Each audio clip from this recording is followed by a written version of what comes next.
మాత్రే నమః. అందరికీ అమ్మవారి ఆశీస్సులు నాన్న. జై గురుదేవ్.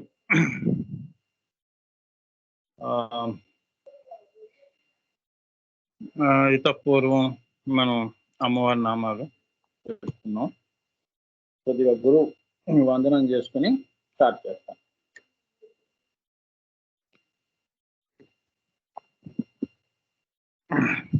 వందే గురుపదద్వంద్వం వాంగ్మానసగోచరం రక్తశుక్ల ప్రభామిశ్రం అతర్క్యం త్రైపురం మహా. నమస్తే భువనేశాని నమస్తే ప్రణవాత్మికే సర్వ వేదాంత సంసిద్ధే హ్రీంకారమూర్తే. అగ్రబిందు పరికల్పితానాం మధ్యబిందు వికలస్తనద్వయీం పార్శ్వబిందు రచనా గుణస్పదాం నవమితే పరశివే పరాం కళాం కామేశ్వరీం పరాం మీరేగాదిహాది స్వరూపిణీం మాతృకావరణలిప్తాంగీం మహాశ్రీచక్రమధ్యగాం మహాత్రిపుర సుందరీం. ఓం ఓం ఓం హ్రీం హ్రీం హ్రీం.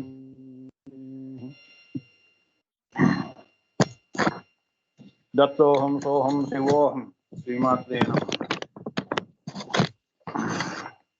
ఓం మహోం మహోం ఓం హ్రీం ఓం ఓం హ్రీం ఓం మహోం మహోం ఓం.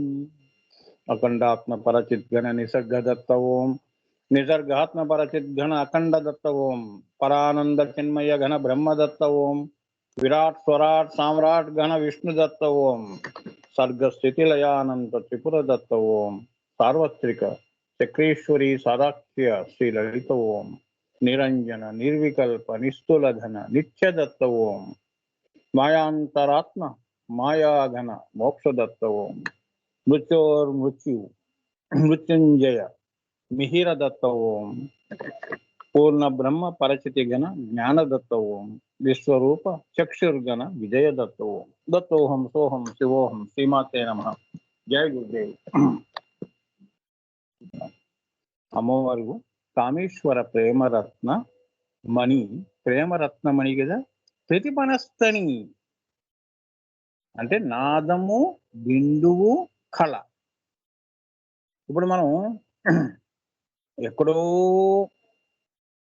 పరాలో మూలాధారంలో అభావాలు, రేపటి ఊహలు, ఆలోచనలన్నీ ఎలా మన మూలాధారంలో కలిగి ఉన్నాయో అంతే కదా. ఇవాల్టి మాట ఇవాల్టి వరకు, రేపటి మాట రేపు, అది కరిగి ఉంది. ఇది వైఖరిలో ఉంది, అందుకని మాట్లాడుకుంటున్నాం. సో అమ్మవారు అక్కడ తల్లి ప్రతిపనస్తని అంటే నాదము. ఆ నాదము విశ్వనాదము. బిందువు అయింది. బిందువు నుంచి కళగా ప్రతిపనస్తని అంటే ప్రతిధ్వని. ఇప్పుడు మనం కొండలు గుట్టలు వెళ్ళినప్పుడు చిన్నప్పుడు ఓ అని మనం గట్టిగా అరుస్తాం కదా నాన్న. మళ్ళీ ఓ అని మళ్ళీ ప్రతిధ్వని వస్తుంది వెనక్కి. అట్లా ఈ అమ్మవారు ఈ సృష్టి పరాపశ్యంతి మధ్యమ వైఖరిలో వచ్చింది.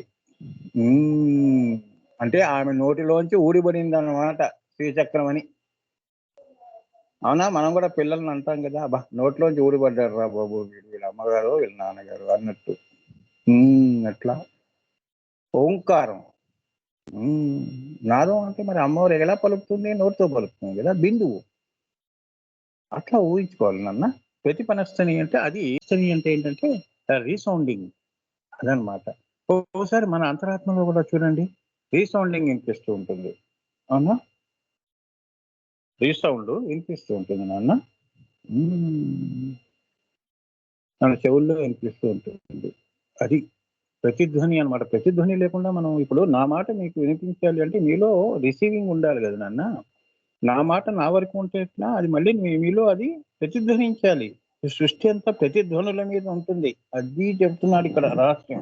అమ్మవారి వరకే కాదు, సృష్టి వరకే కాదు, ఇప్పుడు కూడా. అంటే ప్రతిచర్య ఉంటుంది. ఇప్పుడు నేను ఓయ్ అన్నంట, మీరు ఓయ్ అంటారు. అవునా, ఇవన్నీ ప్రతిధ్వనులు. సృష్టి అంతా ప్రతిధ్వని మీద ఉందన్నమాట. నాద బిందు కళ బేస్ దీనికి. అవునా, ఆ నాదం లేదు అంటే ప్రతి పనస్థని అనేది ఉండదు కదా. ఆకాశాలు ఉంటేనే ధ్వని ప్రతిధ్వని ఇస్తుంది. ఆకాశంలో ఎక్కడో మెరుపు ఉంటే మనకి ఇక్కడ మనం ఉరుములు మెరుపులు వింటున్నాం కదా. అట్లా అన్నమాట నాదం, బిందు, కళ. అది సృష్టి. అమ్మవారు ప్రతిపనస్తని అంటే పరానాదమే సర్వ జగత్తునందు పశ్చిమి మధ్యమ వైఖరి రూపంగా ప్రతిబింబిస్తే దానిని మనం వింటున్నాం. ఏమా అదే ప్రతిపనస్తని. అదనమాట పరా. ఇప్పుడు నా మాటకి దీనికి మూలం ఏది? అమ్మవారి నాదం ఉంది అక్కడ. అది ఉంది కాబట్టి మీరు నా మాట వినగలుస్తున్నారు. లేదు అంటే కెనాట్ బి పాసిబుల్. వైబ్రేషన్స్ ఉంటారు. మ్యూజికల్ వైబ్రేషన్స్ ఉంటాయి కదా నాన్న, తరంగములు, శబ్ద తరంగములు. అది మీ హృదయాల దాకా వస్తుంది. నా మాటలన్నీ వస్తున్నాయి కాబట్టి మీరు అర్థం చేసుకుంటున్నారు. ఆ ప్రతిపనస్తని లేదు అంటే సృష్టిలో అంతా కూడా ఏమిటి? ఇది ఇంకా ఈ వినటం అనేది ఉండదు. ఆకాశం దేనికి సంకేతం? శబ్దానికి సంకేతం. నిన్న శ్రావ్య చిత్ర పాపం చాలా చక్కగా ఓ పోస్ట్ చేసిందమ్మా. సరిగమ పదనిస గురించి చెప్పింది. ఈ పంచభూతాల్లోనే ఈ శబ్దం కూడా ఉంది. ఇదే నాదం. దాని ప్రాణం నాదం.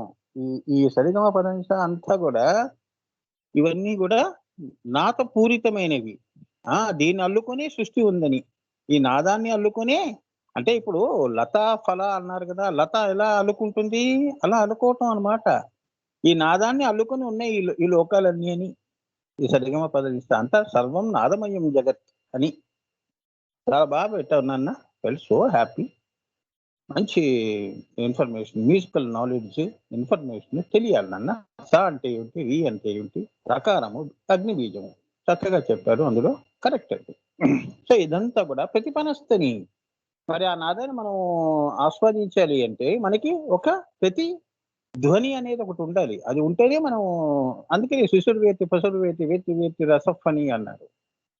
పిల్లలు కూడా నువ్వు ఏం పాట పాడుతున్నావో వాళ్ళకి అనవసరం, కానీ ఆ పాటకి వాళ్ళు అంత ఆనందిస్తుంటారు. ఏడుపు కూడా మానేస్తారు. అది ప్రతిపనస్తని అంటే అదనమాట. సృష్టి ఉన్నంత వరకు ఉంటుంది ఆ తల్లి. అంతేగాని ఈ సృష్టి అంతా కేవలం నాదం మీదే సృష్టి జరిగింది అని కాదు. నాది ఇప్పటి వరకు కూడా, అనాది నుంచి ఇప్పటి వరకు ఆ తల్లి ప్రతిపనస్తని అమ్మా. పరాపశ్యంతి మధ్యమ వైఖరిల్లో ఏమా. ఇప్పుడు నా మాట మీకు వస్తుంది, అర్థమైందా? అక్షర రూపం దాల్చి మీరు నా భాష్యం వింటున్నారు. అది పరాలో అభావంగా ఉంది, భావమైంది, అక్షరమైంది, ఓంకారమైంది, ఓంకారం నుంచి అక్షరాకృతి పొంది మీకు ఈ మాటలన్నీ వినిపిస్తున్నాయి. ఇదే ప్రతిపనస్తని అంటే. లేదా నేను ఎక్కడ చెప్పగలుగుతానమ్మా? మీరు కూడా అంతే కదా. ఎన్నో లక్షల లక్షల ఊహలు వస్తూ ఉంటాయి, వెళ్ళిపోతూ ఉంటాయి. అన్నిటికీ భాష ఎక్కడ పెట్టగలుస్తారు? అంతే కదా. ఈ ఊహలన్నీ కూడా అక్షరబద్ధం చేశారనుకోండి, అదే పెద్ద ఉత్కృష్టమైన గ్రంథం అవుతుంది. అదే ఆటోబయోగ్రఫీ. అది ఆ ఊహలన్నీ కూడా సాధన ద్వారా సాకారం ఎలా చేసుకునే వాళ్ళు మహానుభావులు కాబట్టి వాళ్ళే ఆటోబయోగ్రఫీగా బయటకు వస్తాయి. ప్రపంచంలో చాలా మంది మంచి క్వాలిటీ థాట్స్ ఉంటాయి, మంచి ఊహలు ఉంటాయి, క్వాలిటీ వైజ్ గా ఉంటాయి, నాణ్యతతో కూడుకున్న ఊహలు చేస్తారు, ధర్మబద్ధకంగా మంచి మంచి హయ్యర్ ఆలోచనలు వస్తూ ఉంటాయి. పాపం వాళ్ళు కొందరు ఏంటంటే అలా వాళ్ళలోనే ఉండిపోతాయి. సో ఈ ప్రపంచంలో పుట్టిన వాళ్ళందరూ కూడా అన్నిటిలో ఉన్న అమ్మవారు ఎవరైతే ఉన్నారో ఆత్మరూపంగా, వాళ్ళందరి జీవితాలు కూడా తరించబడ్డాయి. ఈ నామం వల్ల చేస్తే మీ ఊహలు ఆలోచనలన్నీ కూడా నాదమయం అవుతాయి. అది ప్రతిపనస్తని అంటే అదనమాట. అంటే ఎక్కడా కూడా పరా పశ్యంతి మధ్యమ వైఖరి అంటే ఏంటి? సత్యం ఎక్కడి నుంచి అయితే వస్తుందో ఆ సత్యం మళ్ళీ నీలో పలుకుతోందని, మాయలో కాదు అని. అది అదే నాదోపాసన అంటారు. ఉన్నది ఉన్నట్టుగా మనం సాధన చేయటమే ఉపాసన అంటారు. అంతేగాని దానికి హంగులు పొంగులు అద్దటం కాదు, ఆర్భాటాలు చేయటం కాదు. అదే మరి భక్తుడి యొక్క భక్తి ఎలా ఉంటుంది? అవునా? నిజమైన భక్తుడు ఎలా పూజ చేస్తాడు? అది ప్రతిపనస్తని. అందుకే వాడికి పరాలు అమ్మవారు పశ్యంతిలోను, మధ్యమాలోను, వైఖరిలోను ఒకే రూపంగా ఆ విగ్రహాన్ని కొలుస్తాడు కాబట్టి, నాదోపాసనం చేస్తాడు కాబట్టి వాడికి అనుగ్రహము, విగ్రహంతో పాటు అనుగ్రహం కూడా ఆ విగ్రహంలోంచి వీడికి వస్తుంది. అందుకే అమ్మని దర్శనం అయిందండి అంటాడు. అవునా? మనం అనేకము ద్వైతంలో ఉంటాం కాబట్టి మనస్సు అనేది ఉంటుంది కాబట్టి కలుపుతాం. ఉపాసనలో మనసును కలిపినప్పుడు కొద్దిగా అనుగ్రహం అనేది కొద్దిగా కష్టం అవుతుంది. అదే ఏకాగ్ర చింతన అంటారు. ఒకే ఆలోచన చేయటం. ఒక ఆలోచన చుట్టూ 10 ఆలోచనలు చేయటం అనేది కుదరదు. ఇటువంటి మార్గాల్లో. యోగా మార్గం గాని, ధ్యాన మార్గం గాని, భక్తి మార్గం గాని, చివరికి నీ జీవితంలో గూడా మెటీరియలిస్టిక్ లైఫ్‌లో గూడా 10 ఆలోచనలు పెట్టుకొని ఏ పని చెయ్యొద్దు అంటారు. ఎందుకంటే నష్టం ఎక్కువ కనిపిస్తుంది. లాభం తక్కువ కనిపిస్తుంది. అమ్మా! అందుకే ఎవరు ఏదన్నా పని చేస్తున్నప్పుడు చూడండి, ప్లీజ్ డోంట్ డిస్టర్బ్ మీ అంటారు. అది. అమ్మా!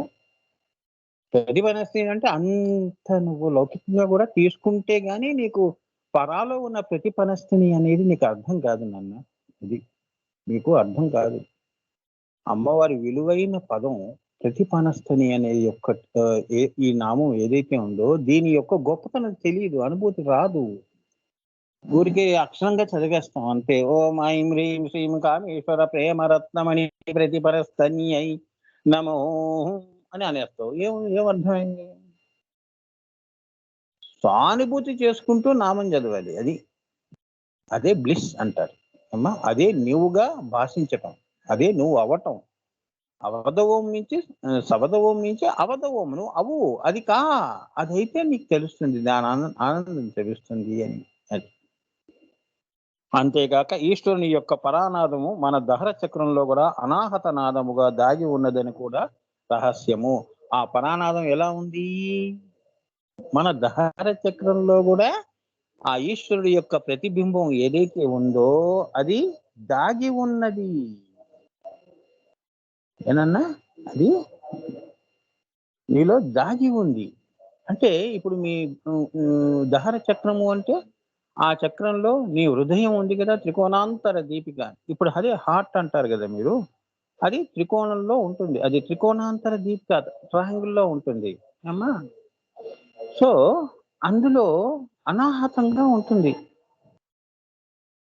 ఇప్పుడు మిగతా నాదములన్నీ గూడా ఇప్పుడు చూడమ్మా అనాహతము అంటే ఎవరు చెయ్యని శబ్దం. నీ గుండె ఎలా కొట్టుకుంటుంది? నువ్వు చెప్తే కొట్టుకుంటోందా? అది కొట్టుకుంటూనే ఉంది. దానికొక మళ్ళీ ఒక లయం ఉంది. శృతి లయం ఉంది. ఒక పద్ధతిగానే కొట్టుకుంటోంది. నిమిషానికి ఎన్ని సార్లు కొట్టుకుంటోంది? అన్ని సార్లు కొట్టుకుంటోంది. ఒక లయం ఉంది గదా! క్రమ పద్ధతి ఉంది గదా! ఎలా పడితే అలా కొట్టుకోవట్లేదు గదమ్మా! అది ఈ సృష్టంతా గూడా అలా అందుకే ఇది సరిగమ పదనిస ఆ పోస్ట్ ఏదైతే ఉందో చాలా గొప్ప మంచి పోస్ట్ గాబట్టి దాని గురించి చెప్తున్నాను.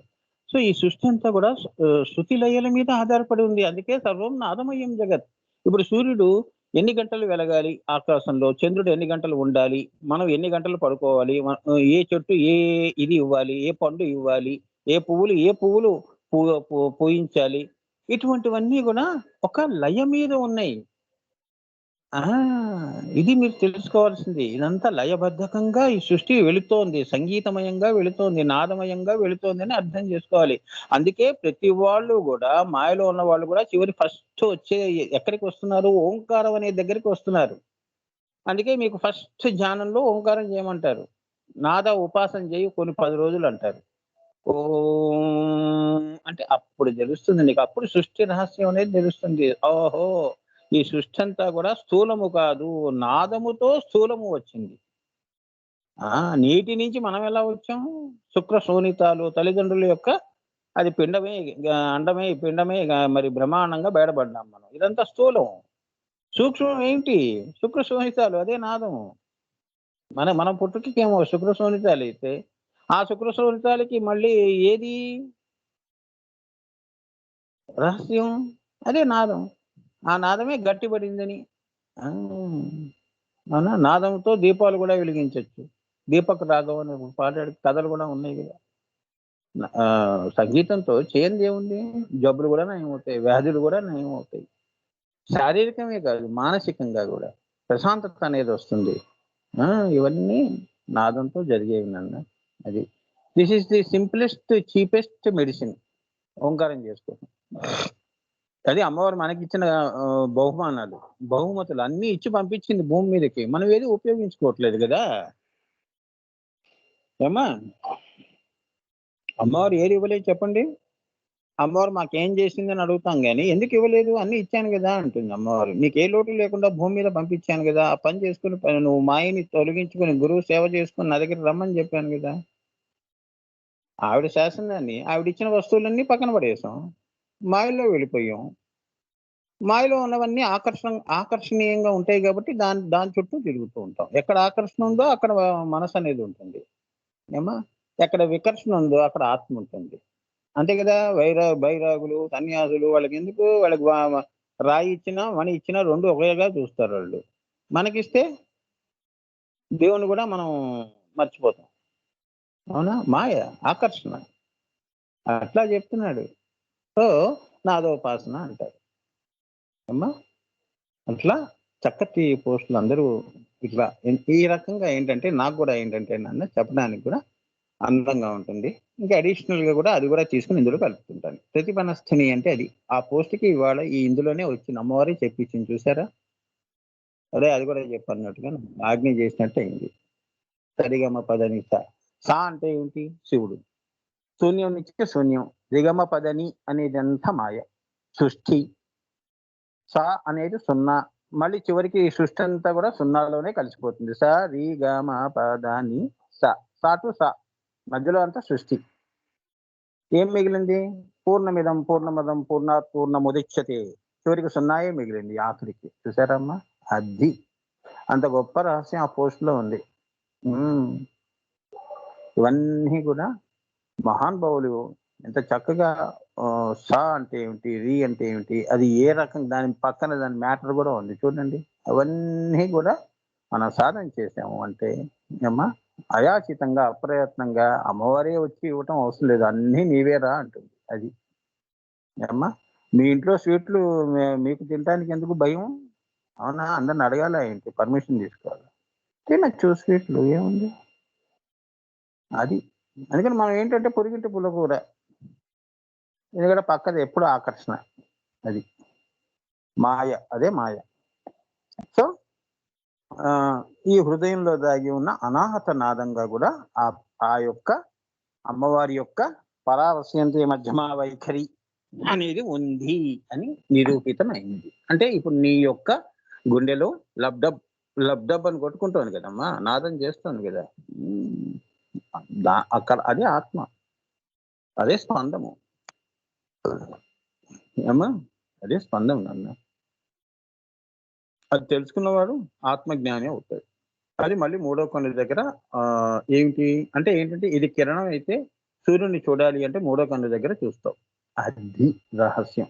అనాహత నాదం అంటే అది. అది పరానాదం అవుతుంది. మూడో కన్ను దగ్గర పరా అవుతుంది. ఏమ్మా? కిందది ప్రతిపనస్తని దాని యొక్క రిఫ్లెక్షన్. సూర్యుడు కిరణం అన్నమాట. ఈ సృష్టి కూడా ఒక కిరణం. బిందువు ప్రచండ భైరవి. అందులో నుంచి వచ్చిన కిరణం ఇది. ఈ కిరణంతో ఈ శ్రీచక్రం అంతా వచ్చిందని.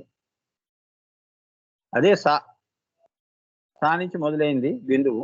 మళ్ళీ సా దగ్గరికే వెళ్ళిపోయింది. ఈ మధ్యలో ఇదంతా గూడా కేవలం మాయాపూరితమైనది. ఇవాళుండి తన దృశ్యం, తన నశ్యం వెళ్ళిపోయేది. అది. మూలం ఏదైతే నాదం ఉందో అది మళ్ళీ బిందువులోనికి వెళ్ళిపోతుంది. అది విత్‌డ్రాయింగ్ అంటారు. మనం గూడా అంతేగా బతికున్నంత వరకు సృష్టి ఉంది. పోయిన తర్వాత సృష్టి లేదు, మనము లేము. శూన్యం.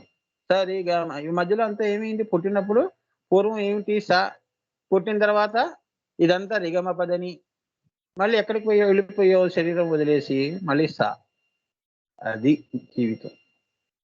సో, అక్కడ ప్రతిపనస్థని అనే నామానికి చెప్పడం జరిగిందన్న. అనాహత నాదంగా అది మీరు వినొచ్చు. హృదయంలో వినొచ్చు. అందుకే ఎక్కువ మంది గూడా హృదయాన్నే తీసుకుంటారు. నా మనస్సాక్షిగా లేదా నా హృదయ సాక్షిగా, ఆత్మ సాక్షిగా అని చెప్తూ ఉంటారు అందరూ. అంత పవిత్ర స్థానం అది. అది వైకుంఠము. వైకుంఠ స్థానం అన్నమాట. విష్ణుమూర్తి శయనించి ఉంటాడక్కడ. లక్ష్మీదేవి మనస్సుగా ఉంటుంది. ఏమ్మా! వీరిద్దరు ఈ మనస్సు అనే దాన్ని స్థిరం జేసుకోవాలి. లేదా చంచలంగా ఉంటుంది. లక్ష్మీ చంచలము. ఈ ఊహ నుంచి ఆ ఊహ అలా తిప్పుతూ ఉంటుంది నిన్ను మాయలో. అక్కడ గనక ఈ ప్రతిపనస్తని ఈ నామాన్ని గనుక చక్కగా జపిస్తున్నావు అంటే ఈ లక్ష్మియే స్థిర లక్ష్మి అవుతుంది. మహాలక్ష్మి అవుతుంది. అది. శ్రావణ మాసంలో ఉన్న శ్రావణ లక్ష్మి. లేదా ఆషాఢ మాసంలో ఉంటాం మనం. ఏమ్మా! అది చీకటి. అవునా? ఇది దేనికి స్థిరంగా ఉండదు గదా మనస్సు. సో, స్థిరంగా ఉన్న మనసేంటి అన్నీ చేయగలుస్తుంది. స్థిరం లేని మనసు ఏం చేస్తుంది? దేనికి న్యాయం జేయలేదు. ఏ రకంగానూ ఫలితాలు ఆశించలేదు. అవునా? సమయం అంతా గూడా వృధా జేసుకుంటూ ఉంటుంది. ఊహల వెంట పరిగెత్తటమే తప్ప ఏది సాకారం కాదు అని చెప్తున్నారు. సో, ఆ చంచలాన్ని అచంచలము చేయాలి. చలాని అచల చేయాలి. అరుణాచల చేయాలి. అరుణం ఎక్కడుంది? మూడో కన్ను దగ్గర ఉంది. అరుణాచలం అది. అసలైన అరుణాచలం ఎరుపు. అమ్మా! అది. అమ్మవారు ఎరుపు కదమ్మా! ఉదయించే సూర్యుడు తుర్యా స్థితి అంటారు. ఉదయించే స్థితి అన్నమాట అది. ఎరుపు వర్ణంలో నీకు అమ్మవారికి ఎరుపు అంటే ఇష్టం. అదన్నమాట. అరుణాచల. సో, అచల, చల అదన్నమాట. సో, ఈ నామం నీకు అటువంటి గొప్ప గొప్ప అనుభూతులు, ఆ గొప్ప స్థితులు నీకు అయాచితంగా, అప్రయత్నంగా నీ ప్రయత్నం లేకుండానే వస్తాయి. అవి నీవే. కానీ భ్రమలో నావి నావి కావులేండి స్వామి అని నిన్ను నువ్వు దూరం చేసుకుంటున్నావు గానీ, అమ్మవారు నిన్ను దూరం చేసుకోవట్లేదు. అర్థమైందా అమ్మా?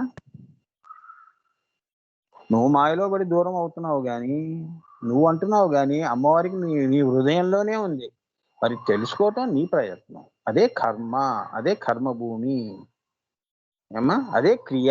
ఆ క్రియ చెయ్యి అంటుంది. అప్పుడు నేను నిష్క్రియంలో పెడతాను అంటుంది. మూడో కన్ను పైన పెడతాను. నిష్క్రియంలో తీసుకెళ్తాను. ఇంక అక్కడ నీకు ఏ పని ఉండదు. శరీరంలో ఉన్నావు కాబట్టి క్రియ చెయ్యి. అది ఏదైనా కావచ్చు. కర్మానుసారంగా మనం వచ్చాం కాబట్టి క్రియ చేసే వెళ్ళిపోవాలి. ఆ క్రియ యోగా క్రియ, ఏమ్మా? ధ్యాన క్రియ, భక్తి క్రియ లేదా సంసారికమైన క్రియ ఏదైనా కూడా ధర్మ, అర్థ, కామ, మోక్ష ధర్మము ధర్మ, అర్థ నీ నువ్వు పెట్టుకున్న ధర్మాలన్నీ అర్థవంతంగా ఉండాలి. 10 మందికి మేలుగా ఉండాలి. అక్కడ ధర్మము అర్థవంతం అవుతుంది. ధర్మార్థ, కామ నీ కోరికలన్నీ సంకల్పాలన్నీ ఎలా ఉండాలి? 10 మంది మేలు కోసం ఉండాలి. లోక కళ్యాణార్థం. శ్రీకృష్ణుడు అంతే గదా! రాముడు అంతే గదా! మహానుభావులందరూ లోక కళ్యాణమే కామంగా పెట్టుకుంటారు. అందరూ బావుండాలి అని. అప్పుడు అటువంటి వాళ్ళకి ధర్మార్థ, కామ, మోక్ష మోక్షం దానంతట అదే అయిపోతుందమ్మా మోక్షం. దాని గురించి మనం అడగటం ఏమిటమ్మా? ఇప్పుడు పువ్వులు పూస్తున్నాయి. అందంగా పూస్తున్నాయి పొద్దున్నే. ఎంత కళకళలాడుతుందో లో మనం ఉదయం పూట ఏ అందుకే ఎక్కువ చాలా మంది ప్రకృతిని ఎందుకు లైక్ చేస్తారు? ప్రకృతిలో వాకింగ్ ఎందుకు చేస్తారంటే ఇటువంటివన్నీ దృశ్యాలు చూసినప్పుడు నీకు గొప్ప గొప్ప ఆలోచనలన్నీ పుడుతూ ఉంటాయి. ఊహలు ఆ! బ్రెత్ అంతా నీకు ఆ శ్వాస అంతా గూడా శుద్ధం అవుతుంది.